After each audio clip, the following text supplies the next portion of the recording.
अस्सलाम वालेकुम। नफ्सियात की बातें में अभी कुछ अरसे से मैं आप लोगों को शादी की बिरयानी खिलाए जा रही हूँ जिसको खा के कुछ अफराद थोड़े से बोर हो गए हैं। तो मैंने सोचा कि बीच में एक आध वीडियो हम किसी और मसले पे बात करते हैं।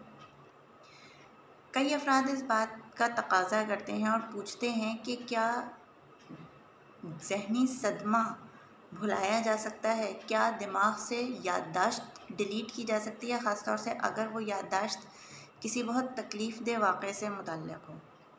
और इस हवाले से पूछा जाता है कि कोई अद्वियात इसके लिए इस्तेमाल की जानी चाहिए, कोई सर्जिकल प्रोसेस है जो इस्तेमाल किया जाए और दिमाग से ये यादें ख़त्म हो जाएं। इनके हम मुख्तलिफ़ पहलुओं में बात करते हैं। पहली चीज़ हम ये बात करेंगे कि क्या ये मुमकिन है? ये बाकायदा सर्जिकल प्रोसेस के तौर पे अमूमन इस्तेमाल नहीं होता, लेकिन ऐसा होता है। वो कैसे होता है?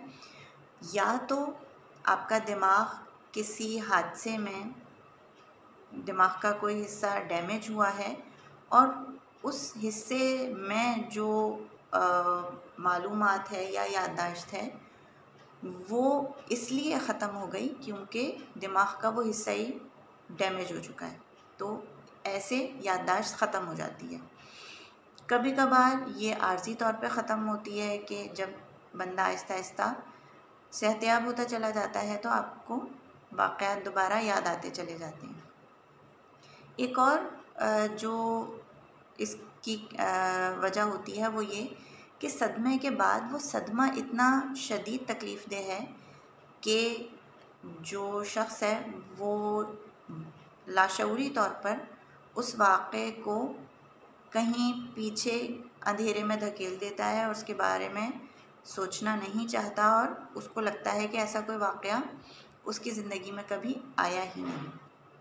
सवाल ये उठता है कि क्या ये चीज़ें यानी किसी तकलीफ़देह याद का ख़त्म हो जाना हमारे लिए उस तकलीफ़देह याद से या उस सदमे से निकलने में मददगार हो सकता है, जो कि बुनियादी नुक्ता है आज की वीडियो बनाने का। तो इसका जवाब है नहीं। कोई भी मेमोरी, ख़ास तौर से अगर वो ट्रॉमेटिक मेमोरी है, उसे डिलीट करने से या जानबूझकर भुलाने की कोशिश करने से वो सदमा ख़त्म नहीं होता। हम सदमे से एक तरफ तो जज्बाती तौर पर मुतासर हो रहे होते हैं, लेकिन दूसरी तरफ हम उस सदमे से बहुत कुछ सीख भी रहे होते हैं। पहली चीज़, जब हम डिनायल की कैफियत में चले जाते हैं और ये लाशऊरी तौर पे नहीं मानना चाह रहे होते कि हमारे साथ ऐसा कुछ हुआ है, तो भी ये मसला पैदा होता है। और अगर कोई ऐसा प्रोसेस फ़र्ज़ करें कि ईजाद हो जाए कि दवाओं की मदद से या ऑपरेशन की मदद से वो याददाश्त ख़त्म कर दी जाए, तो उससे नुकसान क्या है? उससे नुकसान ये है कि जब हम किसी सदमे से गुज़रते हैं तो हम कुदरती तौर पर ये सीखते हैं कि हमने क्या गलतियाँ की थी जो हमें दोबारा नहीं दोहरानी, ताकि हम दोबारा उस ट्रॉमेटिक सिचुएशन में ना जाएं। लेकिन अगर हम वो मेमोरी 100% ख़त्म कर देंगे तो हम उससे जुड़े वो जज्बात भी और उससे जुड़ी वो लर्निंग भी ख़त्म कर देंगे, जिसकी बुनियाद पर हम सीख पाते हैं कि हमारे लिए क्या ख़तरा है और क्या महफूज है। और इसकी बुनियाद पर ये इम्कानात बढ़ जाते हैं कि हम बार बार ऐसे हालात में दोबारा ख़ुद को मुलविस करें जो हमारे लिए ख़तरनाक हो सकते हैं।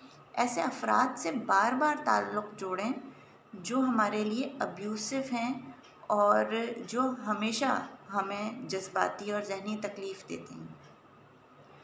तो सदमे से निकलने का जो एक सबसे मस्बत तरीक़ा है वो ये कि सदमे का सामना किया जाए और फिर बतदरीज उससे निकलने के लिए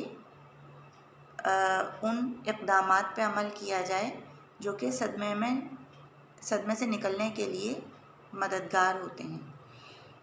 पहली बात, हमारा जो कुदरती जज्बाती निज़ाम है वो इस काबिल है कि कुछ अरसे बाद ख़ुद ही उस सदमे की कैफियत से हमें निकाल देता है और सदमे की शिद्दत कम होती चली जाती है, और जब रह जाती है तो सिर्फ वो लर्निंग रह जाती है जो हमने उस सदमे वाले हालात से सीखी होती है। लेकिन कभी कभार ऐसा नहीं हो पाता और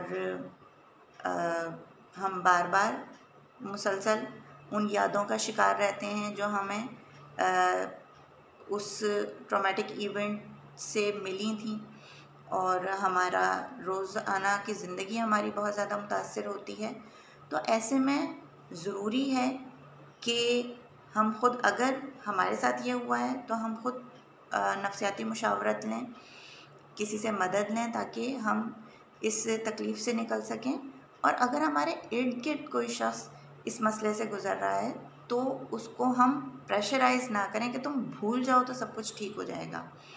बहुत ज़रूरी है कि आप उसकी मदद करें, रियलाइज़ करें कि उसको जज्बाती तौर पे इंतहाई शदीद तकलीफ़ है और इसी वजह से वो इस सदमे से नहीं निकल पा रहा, और फिर उसकी मदद करें कि या तो वो आपकी मदद से उस सदमे से निकल सके, या फिर आप उसको रेफ़र करें किसी ऐसे प्रोफेशनल की तरफ जो कि बाकायदा काउंसलिंग प्रोवाइड कर सके और पोस्ट ट्रॉमेटिक स्ट्रेस डिसऑर्डर से निजात दिलवा सके। तो आज की वीडियो मैं यहीं पे ख़त्म करती हूँ। कोई सवाल अगर आप लोगों का हो तो आप कमेंट में कर सकते हैं। वीडियो आपको अहम लगे तो आगे शेयर ज़रूर कीजिएगा। बहुत शुक्रिया।